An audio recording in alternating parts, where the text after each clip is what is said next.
Hello बच्चों, स्वागत करते हैं आप सबका लेक्चर नंबर 2 में। और हम पढ़ रहे हैं यहाँ पे सिंथेटिक फाइबर्स के बारे में। तो लेक्चर नंबर 1 में मैंने आपको बताया कौन सा, कुछ सिंथेटिक फाइबर के बारे में हम लोग पढ़ रहे हैं, कुछ संश्लेषित रेशों के बारे में हम पढ़ रहे हैं। उसमें मैंने पहला आपको रेयान के बारे में डिस्कस करके बताया था। ठीक है, तो रेयान के बारे में हम डिस्कस कर चुके हैं लेक्चर नंबर 1 में। अब लेक्चर नंबर 2 में हम डिस्कस करने वाले हैं एक अगले हमारे पास में जो संश्लेषित रेशा है दूसरा, और उसका नाम है नायलॉन। ठीक है, नाम लगभग क्या हो रहा है, मिल रहा है, दोनों का नाम एक जैसा लग रहा है, रेयान नायलॉन, ज्यादा अंतर नहीं दिख रहा है। तो आपको मैंने लेक्चर नंबर 1 में बताया जो रेयान था ये वुड पल्प से बनाया गया था, ये काष्ठ लुगदी से बनाया गया था, और ये बहुत ही ज्यादा मैच कर रहा था सिल्क से, क्योंकि रेशम की खोज हो चुकी थी उस समय। चाइना वालों ने क्या किया था, सिल्क की खोज किया था, रेशम की, और उस रेशम के खोज के चक्कर में साइंटिस्ट ने एक नए फाइबर की खोज की जिसका नाम था रेयान। क्योंकि इसको साइंटिस्ट ने खोजा और कुछ केमिकल्स की मदद से खोजा, भले ही प्लांट से लिया गया, लेकिन इसको हम नेचुरल नहीं बोल रहे हैं रेयान को। क्यों? सिल्क नेचुरल फाइबर है क्योंकि एनिमल से मिल रहा है, और मैंने आपको पहले ही बताया है कोई भी ऐसा फाइबर जो प्लांट या एनिमल से मिलता है वो क्या होता है, नेचुरल कहलाता है। और जो भी प्लांट या एनिमल को छोड़ के जिसको मैन खोज करता है, जिसकी डिस्कवरी करता है, केमिकल से मिलता है या किसी भी अन्य सामग्री से बनाया जाता है, उसको हम सिंथेटिक फाइबर बोलते हैं, या आर्टिफिशियल फाइबर बोलते हैं, या मैन मेड फाइबर बोलते हैं। तो कुछ बच्चों को दिमाग में कंफ्यूजन रहता है, सर मैन मेड फाइबर का मतलब ऐसा होता है कि ऐसा फाइबर जो मैन से मिलता है। ठीक है, तो ऐसा नहीं है। जैसे नेचुरल फाइबर में एनिमल्स से जो फाइबर होते हैं एनिमल से मिलते हैं, प्लांट वाले जो फाइबर होते हैं प्लांट से मिलते हैं, तो इसका मतलब मैन मेड फाइबर मतलब मैन से मिलेगा, ऐसा नहीं। बिल्कुल मैन मेड फाइबर यानी कृत्रिम जो हमारे पास में तंतु है उसको आदमी द्वारा बनाया जाता है या आदमी द्वारा खोजा जाता है। आदमी के द्वारा, आदमी से नहीं मिलता, आदमी के द्वारा बनाया जाता है। ठीक है, इसको याद रखिएगा आप। सिंथेटिक फाइबर का मतलब वो मनुष्यों के द्वारा खोजा गया है या मनुष्यों द्वारा उसको बनाया गया है। अगला चलते हैं, हम लोग क्या करेंगे कि नायलॉन के बारे में पढ़ने वाले हैं। और मैंने ये भी बताया था कि ये जो रेयान है ये इसको आर्टिफिशियल सिल्क भी बोलते हैं, क्योंकि ये पूरी तरीके से सिल्क से मिलता जुलता रहता है। और ये सबसे पहले खोजा जाने वाला क्या था, रेशा था। तो अगर आपसे पूछा जाता है कि सबसे पहले कौन सा रेशा खोजा गया था, कौन सा ऐसा फाइबर था जो सबसे पहले खोजा गया, तो ये हमारे पास रेयान था, जिसकी डिस्कवरी, सिंथेटिक फाइबर की बात करते हैं अगर हम, तो सबसे पहले रेयान की खोज हुई थी। और रेयान की खोज लगभग 1831 या फिर 1832 के आसपास ईस्वी में हुई थी, जबकि नायलॉन उसके बाद बहुत बाद खोजा गया। और नायलॉन हमारे पास में 1900 कुछ में खोजा गया। ठीक है, यानी 1800 के बाद 1900 आया, तो 1955 या 50 के आसपास ये हमारे पास में क्या हुआ, नायलॉन की खोज हुई। अब देखिए नायलॉन की खास बात क्या है। नायलॉन जो हमारे पास में है वो बहुत ही लाइट होता है। पहली चीज तो ये हल्का होता है।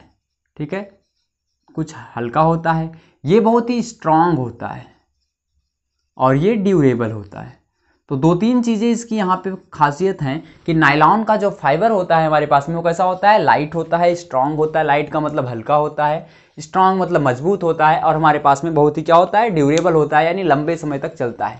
ठीक, अब इसके आगे हम बात करें अगर, तो नायलॉन के बारे में एक चीज आपसे और पूछी जाती है कि सर नायलॉन क्या ये भी सिंथेटिक फाइबर है? तो बिल्कुल, ये पूरी तरीके से केमिकल से बना हुआ है। और कौन सा केमिकल, हम लोग कल ही बात किए थे, पेट्रोकेमिकल। कल का मतलब इसके पहले वाले लेक्चर मैंने आपको बताया था कि ये सारे जितने भी सिंथेटिक फाइबर होते हैं किससे बनते हैं, पेट्रोकेमिकल से बनते हैं। अब पेट्रोकेमिकल्स क्या है, कोल एंड पेट्रोलियम चैप्टर में आपको डीप में बताएंगे एकदम।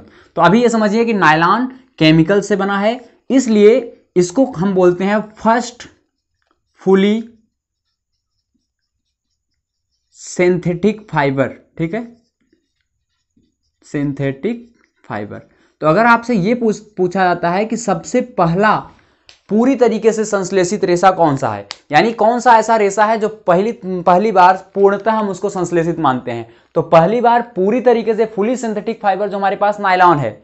खोजा तो गया था, सिंथेटिक फाइबर था हमारे पास में रेयान, लेकिन इसको हम फुली सिंथेटिक नहीं मानते। पूर्ण रूप से हम लोग क्या करते हैं, इसको संश्लेषित रेशा नहीं मानते, क्योंकि इसमें हमने वुड पल्प का यूज किया था जो कि थोड़ा सा नेचर का पार्ट है। तो इसलिए इसको हम फुली सिंथेटिक न मान के, तो सबसे पहला अगर आपसे पूछा जाता है कि पहली बार संश्लेषित कौन सा ऐसा संश्लेषित रेशा था जो कि पूर्णतः कृत्रिम था, तो पूर्णतः कृत्रिम रेशा हमारे पास नायलॉन था।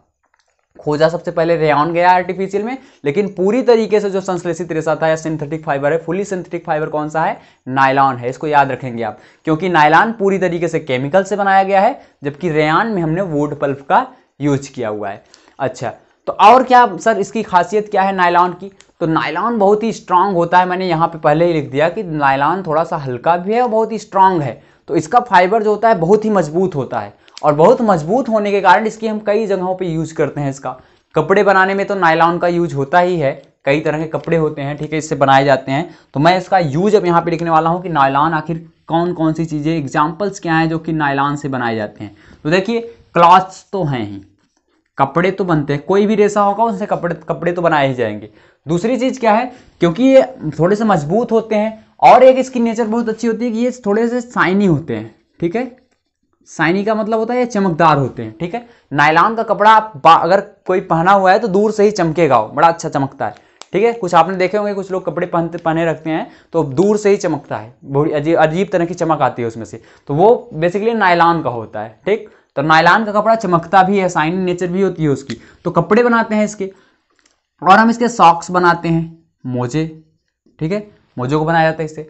जो आपने देखा होगा टूथब्रश होता है हमारा, ठीक है, उसमें जो ब्रशेस निकले होते हैं वो भी नायलॉन थोड़ा बहुत प्लास्टिक से रिजेंबल करता है, हल्का फुल्का ऐसे देखने में लगता है जैसे प्लास्टिक है। तो टूथब्रश जो हमारे पास है उसको बनाते हैं इससे हम, ठीक है। और क्या बनता है सर, सॉक्स तो बना ही, मोजा वगैरह बनता है इससे। तो मोजा भी आपने देखा होगा थोड़ा सा वो प्लास्टिक जैसा लगता है, उसका कपड़ा जो होता है वो प्लास्टिक जैसा लगता है, तो ये थोड़ा सा प्लास्टिक जैसा रिजेंबल करता है। और इससे रोप्स बनाते हैं, रस्सियां बनाते हैं हम लोग, ठीक है। तो रोप्स जो होते हैं हमारे पास में, रस्सियां इसकी बहुत ही मजबूत हुआ करती हैं, इतनी मजबूत होती हैं इनकी रस्सियां कि इसको हम लोग क्या करते हैं कि चट्टानों पे चढ़ने वाली रस्सियों के तौर पे इसका इस्तेमाल करते हैं। यानी अगर हम लोग कहीं पे रॉक्स वगैरह पे चढ़ रहे हैं, चट्टानों पे कोई चढ़ाई कर रहा है, तो हम इसकी रस्सियों पे बहुत ज़्यादा भरोसा करते हैं। किसकी? नायलॉन से बनी हुई रस्सियां, क्योंकि नायलॉन इतना मजबूत होता है कि अगर आपसे अगर ये पूछे कोई कि कोई मेटल का है, जैसे एल्यूमिनियम के मेटल का मैं एक वायर ले लूँ, तार ले लूँ या रस्सी ले लूँ, और एक नायलॉन का ले लूँ, कौन सा ज़्यादा मजबूत होगा? तो जाहिर सी बात है, ध्यान देना, एल्यूमिनियम भले ही मेटल है लेकिन एल्यूमिनियम की रस्सी से ज़्यादा मजबूत होगा नायलॉन की रस्सी, अगर उसकी मोटाई सेम है। जैसे इस मार्कर की जितना मोटी रस्सी मैं एक लेता हूँ नायलॉन की, और इतनी ही मोटी एक रस्सी मैं लेता हूँ किसका? एल्यूमिनियम से बना हुआ। तो ध्यान दीजिएगा, एल्यूमिनियम भले ही मेटल है लेकिन वो कमज़ोर हो जाएगा, ठीक है। नायलॉन उससे भी मजबूत होता है, यानी एल्यूमिनियम वगैरह से, या स्टील का अगर लेते हैं आप, स्टील का आपने स्टेनलेस स्टील देखा होगा, ब्लेड आता है, तो ब्लेड जिस मटेरियल का बना हुआ है, ब्लेड से भी मजबूत होता है ये हमारे पास में क्या? नायलॉन की रोप्स। यानी जितना मोटा स्टील का आप अगर तार लेते हैं, उतना ही मोटा अगर आप तार नायलॉन का लेते हैं, और दोनों की तुलना करते हैं कौन मजबूत है, तो नायलॉन ज़्यादा मजबूत होगा। इसलिए इसका हम यूज़ करते हैं पहाड़ों पर चढ़ने के लिए।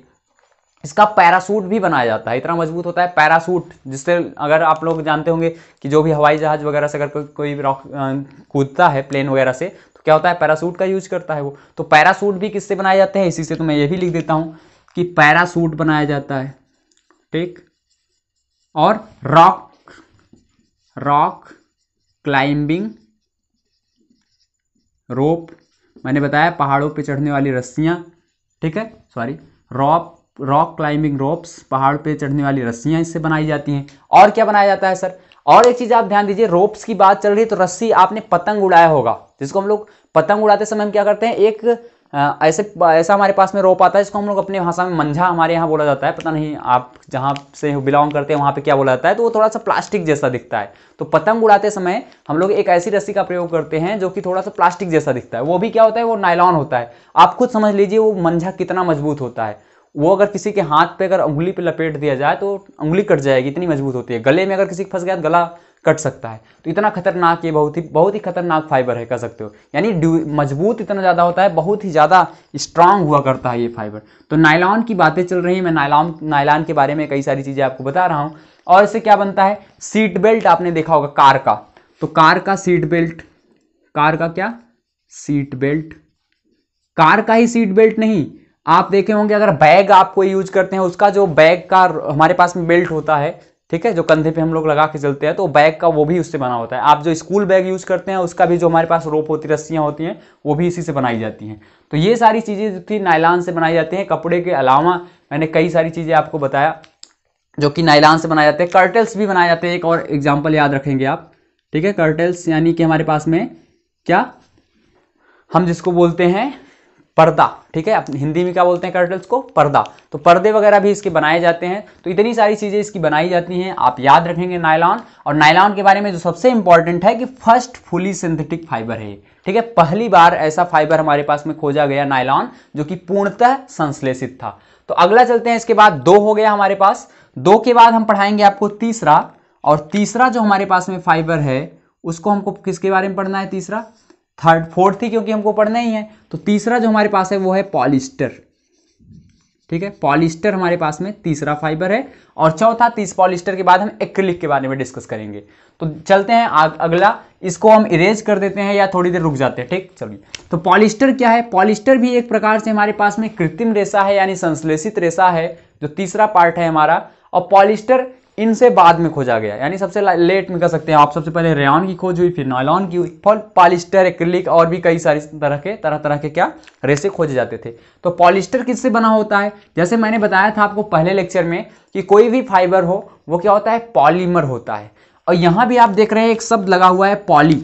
पॉली का मतलब मेनी, ईस्टर, यानी बहुत सारे ईस्टर से मिलके पॉलिस्टर बनता है। अगर आपसे पूछा जाए पॉलिस्टर क्या है, तो पॉलिस्टर भी एक पॉलीमर है, किसका, ईस्टर का, ठीक, ईस्टर का पॉलीमर। आप कहेंगे सर ईस्टर क्या होता है, तो ईस्टर एक केमिकल है, ठीक है। आपको और अच्छी भाषा में अगर समझना हो, जैसे आप जानते हैं एसिड, एसिड आपसे अगर कोई पूछे क्या है तो वो क्या है, एक केमिकल है। एल्कोहल, ठीक है, एल्कोहल शराब, वो क्या है, वो भी एक केमिकल है। तो जैसे एसिड है, जैसे एल्कोहल है, उसी तरीके का एक हमारे पास केमिकल होता है, उसका नाम होता है ईस्टर। एसिड और एल्कोहल तो आप जानते होंगे, लेकिन ईस्टर का हो सकता है नाम आप पहली बार सुने हो, ठीक है। तो आप रिलेट कर लीजिएगा, जैसे एल्कोहल एक केमिकल है, एसिड एक केमिकल है, ठीक है, उसी तरीके से ईस्टर भी एक केमिकल होता है। और जब मान लो ये ईस्टर है एक, ठीक है, ईस्टर का एक हमारे पास में यूनिट है, ये दूसरा ईस्टर, ये तीसरा ईस्टर, ऐसे ही कई सारे ईस्टर के मॉलिक्यूल्स जुड़ के क्या बनाते हैं, पॉलिस्टर बनाते हैं। और ये पॉलिस्टर क्या होता है, एक फाइबर होता है। अब इस पॉलिस्टर का भी हम लोग बहुत ज़्यादा यूज करते हैं, क्यों, क्योंकि ये सारी प्रॉपर्टीज इसमें भी होती हैं, ये भी अच्छा स्ट्रांग होता है, ड्यूरेबल होता है, ठीक है, शाइनी। लेकिन पॉलिस्टर के कपड़े की एक खास बात ये होती है, इसका भी हम लोग कपड़ा वगैरह बना के यूज करते हैं। तो पॉलिस्टर का आपसे कोई पूछता है क्या है, तो बताएंगे ईस्टर का पॉलीमर है, ठीक है, ईस्टर का पॉलीमर है, इसीलिए इसका नाम है पॉलिस्टर। ईस्टर क्या है, केमिकल होता है। चलिए आगे चलते हैं। तो अब देखिए पॉलिस्टर की कपड़े की जो खास बात होती है, सबसे खास बात यह है कि इसका कपड़ा जो होता है वो कभी भी क्या होता है, सिकुड़ता नहीं है, व्रिंकल नहीं करता, ठीक है, आसानी से मोल्ड नहीं होता। जैसे आप अगर कॉटन का कपड़ा लेते हैं, कॉटन का किसी ने अगर कुर्ता बनवाया हो तो वो क्या होगा, अगर उसको एक बार साफ कर देते हैं हम, तो साफ करने के बाद जब तक उसको हम प्रेस नहीं करेंगे, ठीक है, आयरन नहीं करेंगे उसको, तब तक वो क्या होता है, एकदम जैसे सिकुड़ा हुआ, ठीक है, आपस में सब मिला होगा, ऐसा लगेगा कि शर्ट नहीं है, एक में ही पता नहीं कैसा हो गया। पहन लेंगे आप तो एकदम बहुत ही बुरा लगेगा, ठीक है, बहुत खराब लगता है, देखने में बहुत भद्दा लगता है। लेकिन पॉलिस्टर की खास बात यह है कि ये व्रिंकल ही नहीं होता, ठीक है, व्रिंकल का मतलब ये सिकुड़ता ही नहीं। अगर इसके कपड़े को आप साफ कर दें, वॉशिंग मशीन में डाल के निकाल लें, ठीक है, तो भी वो वैसा को वैसा रहेगा, यानी इस कपड़े को प्रेस करने की आपको जरूरत ही नहीं है, ठीक है। तो ऐसे कपड़े होते हैं पॉलिस्टर के, जो यहाँ पे मैं लिखता हूँ पॉलिस्टर की खास बात जो हमारे पास में, डू नॉट व्रिंकल्ड इजली, ठीक है, यानी ये आसानी से सिकुड़ता नहीं है। इसका कपड़ा जो होगा आसानी से वो क्या होगा, मुड़ेगा या सिकुड़ेगा नहीं। तो आपने कुछ कपड़े ऐसे भी देखे होंगे, शर्ट वगैरह कुछ आती हैं ऐसे पॉलिस्टर की, जो कि कभी क्या होते हैं, मुड़ते ही नहीं है, यानी वो आसानी से सिकुड़ते नहीं, उसको आयरन करने की जरूरत ही नहीं होती। तो पॉलिस्टर के कपड़े की सबसे खास बात यही है। नायलॉन के कपड़े की सबसे खास बात यही है कि सबसे स्ट्रांग होता है, लेकिन इसकी खास बात ये है कि ये आसानी से व्रिंकल्ड नहीं होता, आसानी से मुड़ता नहीं है, ठीक। और क्या सर इसका क्या क्या बनाया जाता है, पॉलिस्टर की भी बहुत सारी चीजें बनाई जाती हैं। क्लॉथ तो मेन है, जितने भी फाइबर पढ़ेंगे सबसे कपड़े तो बनाए ही जाते हैं, लेकिन पॉलिस्टर के कई टाइप्स होते हैं। पॉलिस्टर अपने आप एक कैटेगरी है। जैसे आपसे कोई पूछता है रेयॉन, तो रेयॉन एक फाइबर है एक तरह का, नायलॉन एक तरह का फाइबर है, लेकिन पॉलिस्टर में बहुत सारी कैटेगरी है, ठीक है। कैटेगरी का मतलब पॉलिस्टर के अंदर बहुत सारे फाइबर्स आते हैं, क्योंकि ये ईस्टर है। अब ईस्टर को कैसे जोड़ रहे हैं, उससे अलग अलग तरह के पॉलिस्टर बन सकते हैं। तो कुछ पॉलिस्टर के बारे में आपको बताता हूं। जैसे 2 पॉलिस्टर के बारे में आप यहां पे जान लीजिए। एक हमारे पास में है पेट, ठीक है, पेट एक प्रकार का पॉलिस्टर है, PET, और एक दूसरा हम लोग टेरिलीन के बारे में यहां पे पढ़ेंगे। तो 2 मैं आपको बता रहा हूं, एक टेरिलीन और एक पेट।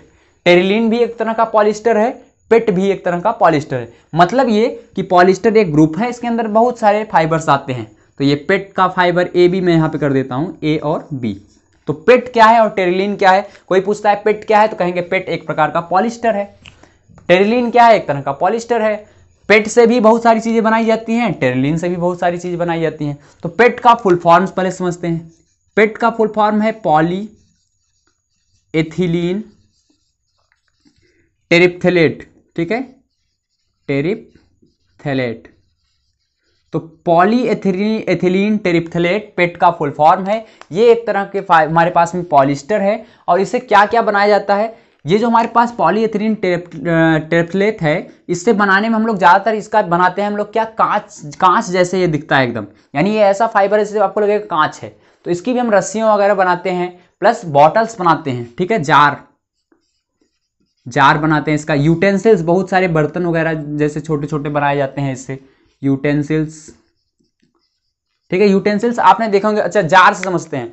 जार देखिए, अब इस समय ऐसे बॉटल्स आते हैं वाटर वाले, पानी जिसमें हम लोग भरते हैं। पहले प्लास्टिक के बॉटल्स होते थे, ठीक है, प्लास्टिक का। जैसे अगर आप रेलवे वगैरह से पानी खरीदते हैं, जिसको हम लोग रेल नीर वगैरह करके, तो एक प्लास्टिक आता है जो आसानी से क्या होता है, दब जाता है।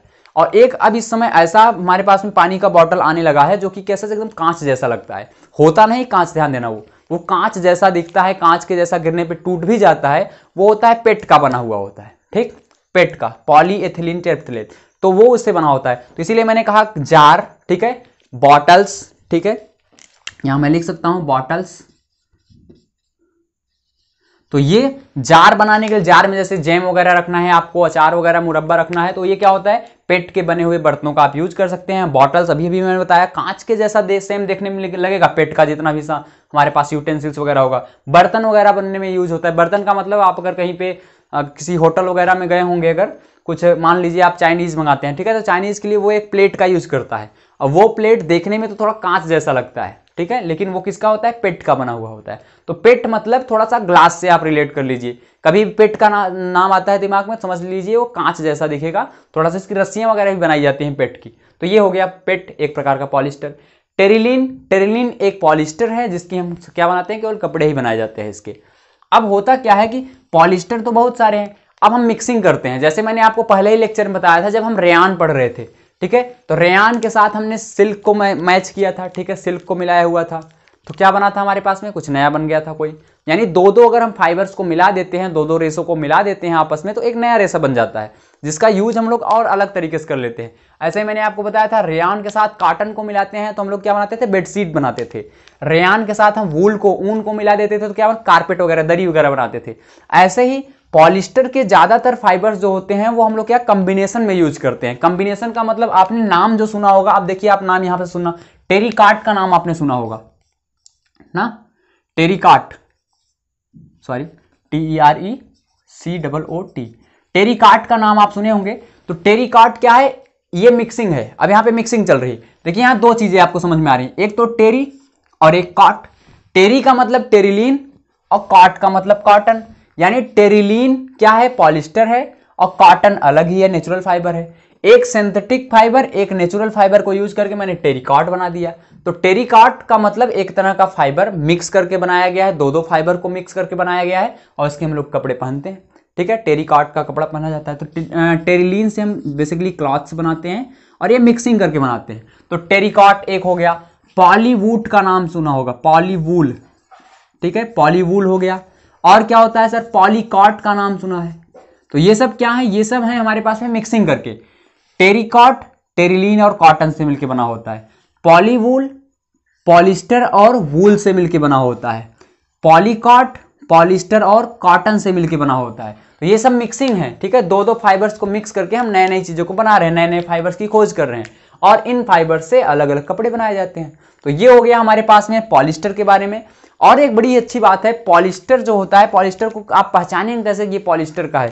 या अगर आपको कहीं लैब में पॉलिस्टर केमिकल दे दिया गया, ईस्टर आपको दे दिया गया, ईस्टर, तो आप कैसे जैसे अल्कोहल को अगर आपको केमिकल दे दिया गया तो कुछ लोग अल्कोहल की स्मेल से पहचान सकते हैं, ऐसे ही ईस्टर की स्मेल जो होती है वो फ्रूटी होती है। बड़ी अच्छी बात है।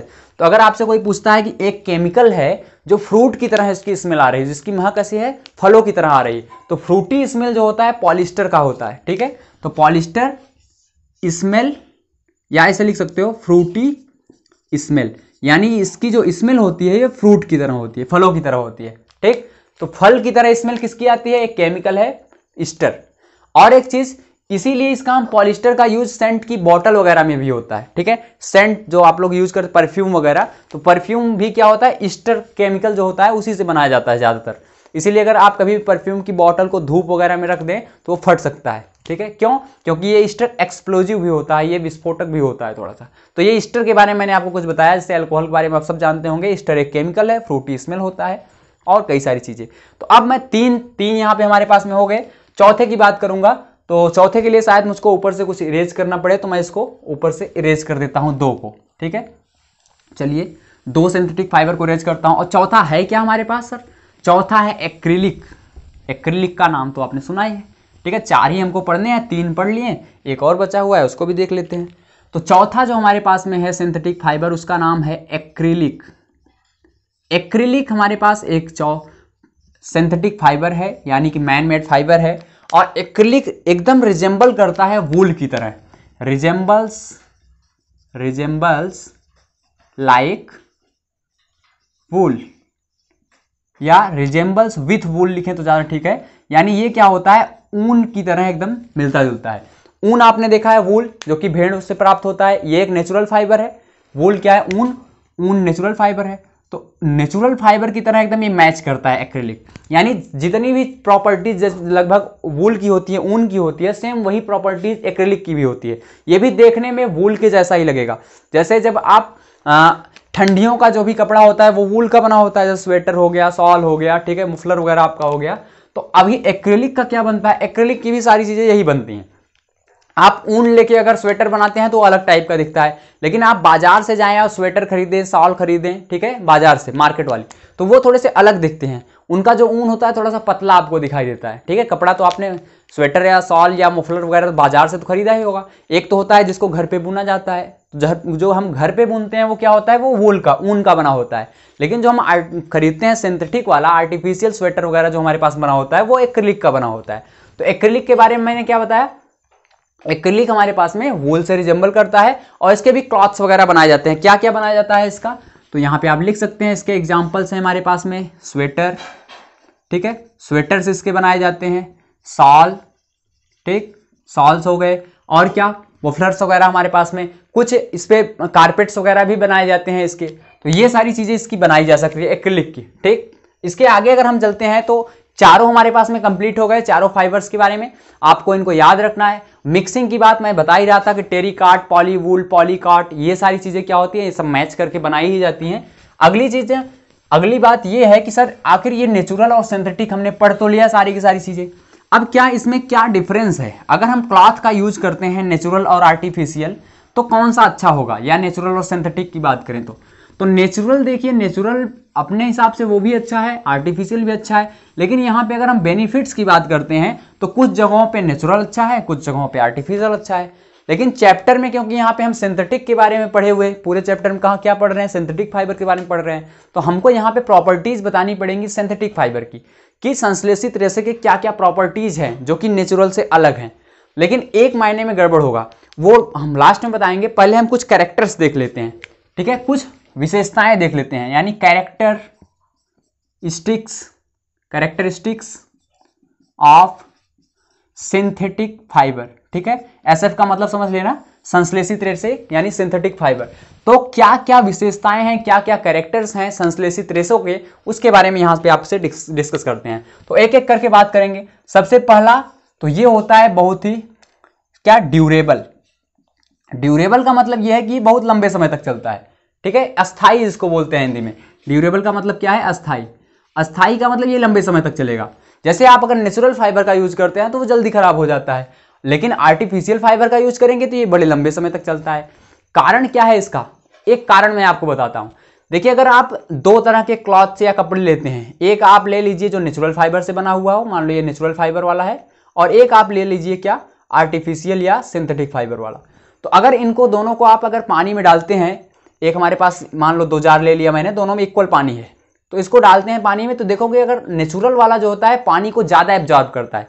जैसे कोई कॉटन का कपड़ा है, तो कॉटन का कपड़ा क्या होगा, या वूल होगा, ऊन का, तो वो क्या होगा, ज्यादा एब्जॉर्ब करेगा पानी। यहीं से आप एग्जांपल को क्लियर कर लीजिए। अभी जो लास्ट वाला मैंने बताया एक्रिलिक, एक्रिलिक जो था वो सिंथेटिक था। अब वूल ऊन क्या था, ऊन हमारे पास नेचुरल है। तो ऊन को आप पानी में डालिए, यानी एक ऐसे स्वेटर को पानी में डालिए जो ऊन से बनाया हुआ है, जो घर पे बुना गया हो, और एक ऐसे स्वेटर को पानी में डालिए जो कि आप बाजार से लाए हो। बाजार वाला किससे बना होगा, एक्रिलिक से। दोनों को देखेंगे तो आप कौन सा ज्यादा पानी को ऑब्जॉर्व करेगा, वाटर को कौन ज्यादा ऑब्जॉर्व करेगा, जाहिर सी बात है जो वूल से बना होगा, जिसको हमने घर पे बनाया होगा। वूल नेचुरल वाला ज्यादा पानी ऑब्जॉर्व करता है। अब जब नेचुरल वाला ज्यादा पानी ऑब्जॉर्व करेगा तो इसका मत क्यों ज्यादा पानी ऑब्जॉर्व कर रहा है, क्योंकि उसके पास क्या है, पानी को एब्जॉर्ब करने की कैपेसिटी है, उसके हर एक पार्ट तक पानी पहुंच जा रहा है। अब वहां तक पानी पहुंचेगा तो दिक्कत यह है आसानी से सूखेगा नहीं, और जब आसानी से सूखेगा नहीं, लंबे समय तक वो भीगा ही रहेगा, तो उस पर क्या होंगे, बैक्टीरिया, फंगस, ये सब ग्रोथ करने लगते हैं। और जब ये, क्योंकि ये क्या प्लांट या एनिमल से ही तो बना है, और जब प्लांट और एनिमल से बना होगा, हम जानते हैं प्लांट का भी डिकम्पोजिशन होता है। दूसरे चैप्टर मैंने आपको बताया है माइक्रो ऑर्गेनिज्म वाले में कि प्लांट और एनिमल दोनों डिकम्पोज हो जाते हैं। ठीक है, कौन करता है, बैक्टीरिया या फंगस। तो ऐसे कपड़ों पे बैक्टीरिया फंगस ज्यादा ग्रो करेंगे, और जब बैक्टीरिया फंगस ज्यादा ग्रो करेंगे तो ये आसानी से डिकम्पोज हो जाएगा, यानी नेचुरल वाला आसानी से खत्म हो सकता है, जबकि सिंथेटिक वाले पे आसानी से बैक्टीरिया वगैरह ग्रो नहीं कर सकते। और दूसरी चीज, जब ये कम पानी एब्जॉर्ब किया है तो आसानी से सूख जाएगा, जल्दी सूख जाएगा, तो इसलिए ये हमारे पास ड्यूरेबल होता है।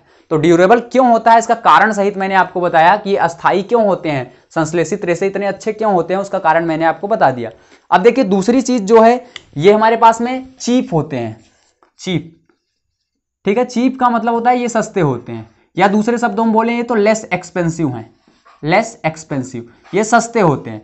सस्ते इसलिए होते हैं क्योंकि ये डायरेक्ट केमिकल से बनते हैं, और केमिकल से फैक्ट्रीज बहुत सारे हैं अपने यहाँ, तो उनसे आसानी से बन सकता है। लेकिन जो नेचुरल फाइबर्स होते हैं वो क्या होते हैं, थोड़े से महंगे होते हैं। आप रेशम का कपड़ा लेने चाहेंगे महंगा मिलेगा, कॉटन का कपड़ा लेंगे महंगा मिलेगा, खादी आश्रम या खादी भंडार से आप अगर कपड़े लेते हैं देखते हैं वो क्या होगा, थोड़ा महंगा होता है।